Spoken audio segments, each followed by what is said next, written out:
Ами да, разбира се. Значи, по принцип, в смисъл, не знам дали при те го има, обаче в Ask, нали, като ти зададат въпрос, отдолу има answer и record video answer. А, Ако го имаш, натисни второто и ще стане. А ако го нямаш, влез в YouTube,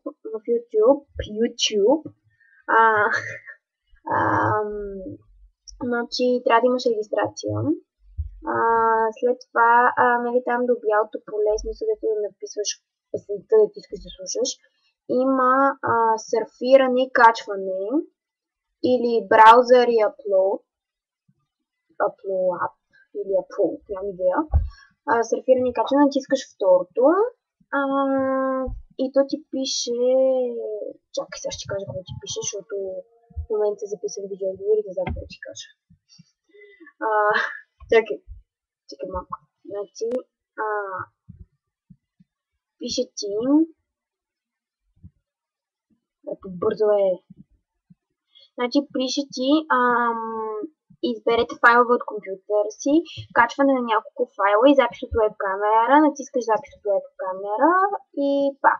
После натискаш публикуване и това е. И там вече ще се оправиш. Да, това е. Да, няма проблем, иначе.